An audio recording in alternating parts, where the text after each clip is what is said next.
গেলে স্কিল দরকার, টাকা থাকলেই হয় না। সেই স্কিল আছে ওর, আমার নেই। আমি ওকে দেখিয়ে দেব টাকাটাই শেষ কথা। ওর ক্যারিয়ার আমি শেষ করে দেব, ইনফ্যাক্ট আমি ওকেই শেষ করে দেব। ও আমাকে বলেছিল না ও ন্যাশনাল খেলবে আর আমি গ্যালারিতে বসে থাকবো।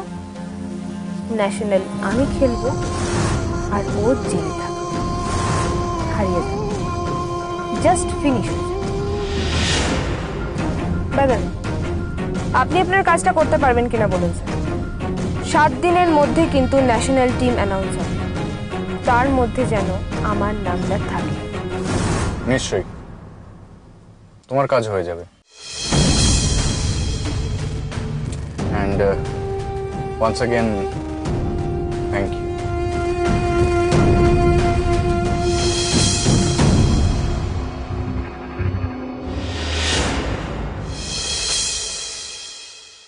ছি ছি ছি ছি, এইসব স্টুডেন্ট আপনারা একাডেমিতে এনে ভর্তি করেছেন, আপনারা কোনো ব্যাকগ্রাউন্ড চেক করেন না?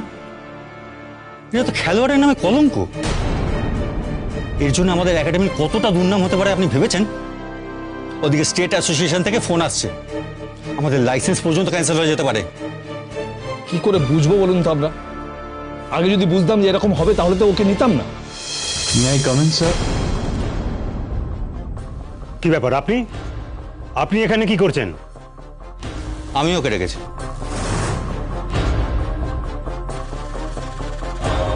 দাশগুপ্ত স্যার শুভময়কে এখানে কেন ডাকলেন? সবই তো শুনলাম আমি। আপনারা তো ওই মেয়েটার কথায় আরেকটা ব্লান্ডার করে বসেছিলেন। এখন ড্যামেজ কন্ট্রোলটা তো আমাকেই করতে হবে নাকি? স্যার আপনি যখন আমায় ফোন করলেন তখনই আমি নিউজটা টিভিতে দেখলাম। আপনি তো একাডেমির ভেতরেই ছিলেন, তাহলে টিভিতে দেখে সবটা জানতে হলো কেন? কি করব স্যার, আপনারাই তো অ্যানাউন্স করলেন সবাইকে বাইরে বেরিয়ে যেতে, তাই আমিও বাইরে বেরিয়ে গেছিলাম, আর তারপরেই তো দেখলাম এই অবস্থা।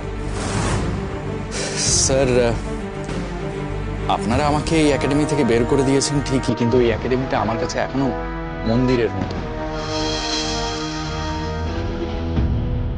আমি এতদিন ধরে এখানে এত ছাত্রছাত্রীদের শিখিয়েছি, আমার একটা ইমোশন তো জড়িয়ে আছে এখানে।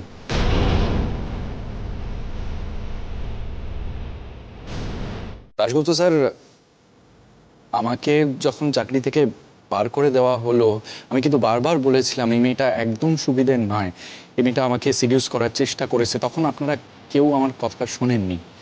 এখন দেখছেন তো কি অবস্থা, শুধু শুধু আমার চাকরিটা নিয়ে টানাটানি পড়লো। না না শুভময়, তোমাকে আর এক্সপ্লেনেশন দিতে হবে না, আমি দেখছি কি করা যায়। আমি বুঝতে পারছি যে মেয়েটাই গন্ডগোলের, আমি শুনেছি সবটা। এটা বলার জন্যই তোমায় ডেকেছিলাম।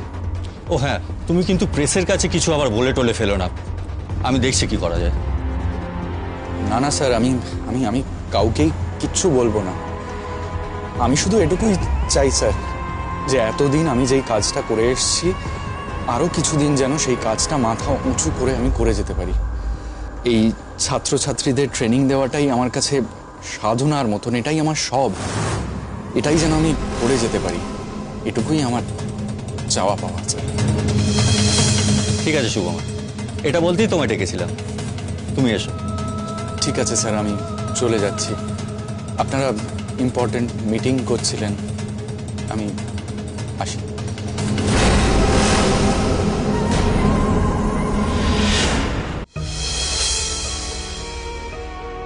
হ্যাঁ ছোটদা ভাই বল।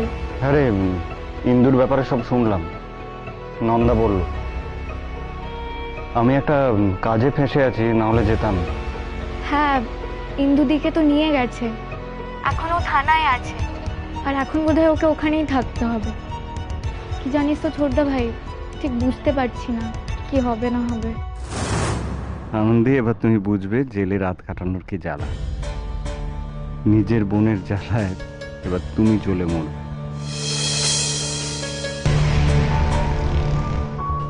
হ্যালো ছোটদা ভাই, আছিস? হ্যাঁ রে, আছি। বলছি তুই আছিস কেমন?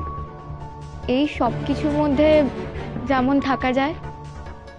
এখন বুঝতে পারছিস তো কত বড় ভুল ডিসিশন নিয়েছিস তুই? যাই হোক ছোটদা ভাই, তুই বল, তোর সঙ্গে তো নন্দা বৌদির ঝামেলা সব মিটে গেছে। হ্যাঁ, মিটে গেছে। তবে একটা জিনিস জানিস তো, আমাদের দুজনের অনেক কিছুই মেলে না। এনিওয়ে, আমি তো ওর সঙ্গে সংসারটা ঠিক করার চেষ্টা করছি, তাই পুরনো কথা আর মনে রাখতে চাই না। জানিস তো ছোটদা ভাই, এখন আমার মাঝে মাঝে একটা কথা মনে হয়। কি কথা? প্রেম আর বিয়ে দুটো ব্যাপারই সম্পূর্ণ আলাদা। বিয়ে ফেললে খুব মুশকিল হয়। বুঝতে একটু দেরি করে ফেললি যা। অপু কেমন আছে রে? ওর প্রেস কেমন চলছে? আনন্দে এখনো যায় প্রেসে? না না, বেশি যায় না। তুই জানিস ছোটদা ভাই, প্রেসটা না ধুকছে। কেন, কি হলো? আরে ক্যাপিটাল নেই, টাকা পয়সা নেই, এইসব নিয়ে খুব প্রবলেম হচ্ছে। তার উপরে বাবা দিদিভাই প্রেসটা নিয়ে এমন বিজনেস এথিক্স বানিয়ে রেখেছে না, এই সব কিছু মেনে ব্যবসা করাটা খুব মুশকিল রে। তারপরে তোকে যে বললাম, সব থেকে বড় প্রবলেম হচ্ছে ক্যাপিটাল। কত বড় বড় অর্ডার এসেছিল, কিন্তু অপু না টেন্ডারই দিতে পারছে না এই ক্যাপিটালের অভাবে। তা তুই অপুকে লোন নিতে বললা কোনো ব্যাংক বা ফিনান্সিয়াল ইনস্টিটিউশন থেকে? অত বড় প্রেস অফিস, ইজিলি লোন পেয়ে যাবে। হ্যাঁ, সেসব তো চেষ্টা চলছে। এই ছোটদা ভাই, তোর এমন কেউ চেনাশোনা আছে রে? আরে আমার চেনাশোনা থাকলে নিজের ব্যবসার জন্যই লোন চাইতাম না। অবশ্য বাবা যাদের থেকে লোন নিয়েছিলেন তাদের নাম্বারটা তোকে দিচ্ছি, তারা। হ্যাঁ, একটু দিস তো টাইম পেলে। আর শোন, একটা কথা বলি, তুই এবার ওই ব্যবসায় নিজেকে ইনভলভ কর। ইনভলভ হয়ে ওই ব্যবসাটাকে দাঁড় করিয়ে দে। তুই যে বাবার মেয়ে সেটার পরিচয় দিতে হবে তো, দেখবি এতে তোর সুবিধাই হবে। এটা নিয়ে আগে ভাবিনি যে তা নয়, কিন্তু আগে ইন্দুদিকে বাড়িতে নিয়ে সব ঝামেলাগুলো মিটুক, তারপর তো অপুকে বলার সুযোগ পাবো। বোন, সুযোগ কেউ দেয় না রে, সুযোগ নিয়ে নিতে হয়। তাই অপেক্ষা না করে অপুকে বলে ফেল। বলবো বলবো। এই ছোটদা ভাই, তুই একদিন আয় না রে বাড়িতে, সামনাসামনি বসে আমরা এসব নিয়ে কথা বলবো। হ্যাঁ ঠিক আছে, এখন রাখি। হ্যাঁ রাখ।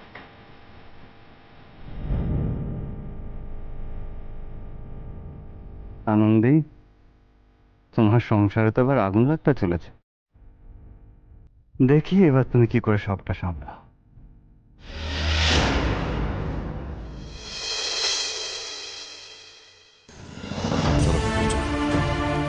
মা,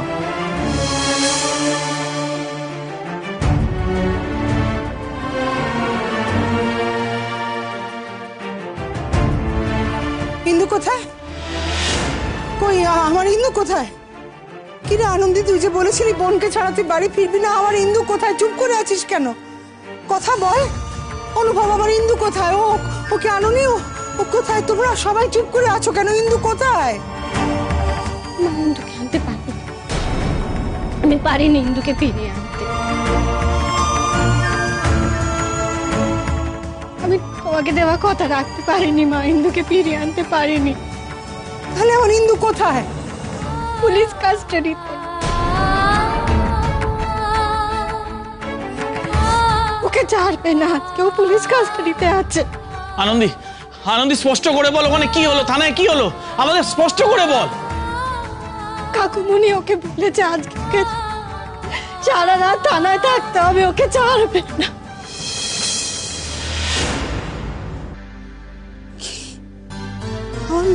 আমার মেয়েটা সারা রাত থানায় থাকবে কি করে?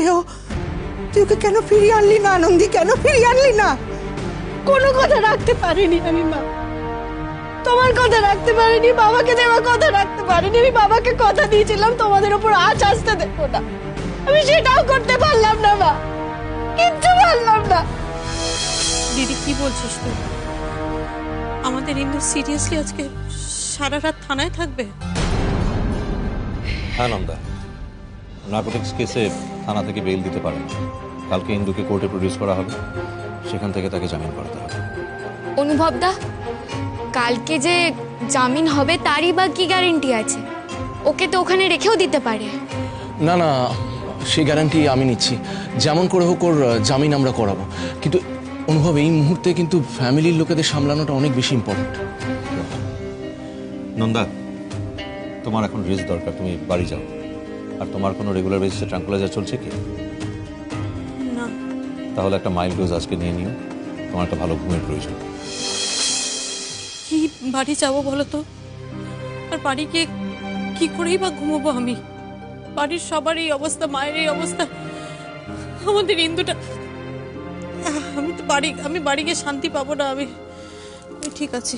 না না, আমি বুঝতে পারছি না। ও নন্দা, আমাকে বল না। হ্যাঁ, আনন্দি যা বলছে সেটা কি ঠিক? আজকে কি ইন্দু বাড়ি ফিরতে পারবে না? পারবে না, আজকে ইন্দু বাড়ি ফিরতে পারবে না। থানায় কি করে থাকবে? ওরকম জায়গায় একটা মেয়ে আমার, ও কি করে থাকবে? মা, যা হয়ে গেছে সেটাতে আমাদের কিছু এখন করার নেই।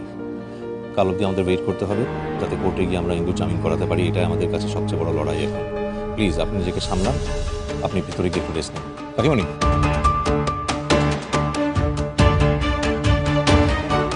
মাকে একটু নিয়ে যান ভিতরে। আপনি ভিতরে যান। চলো।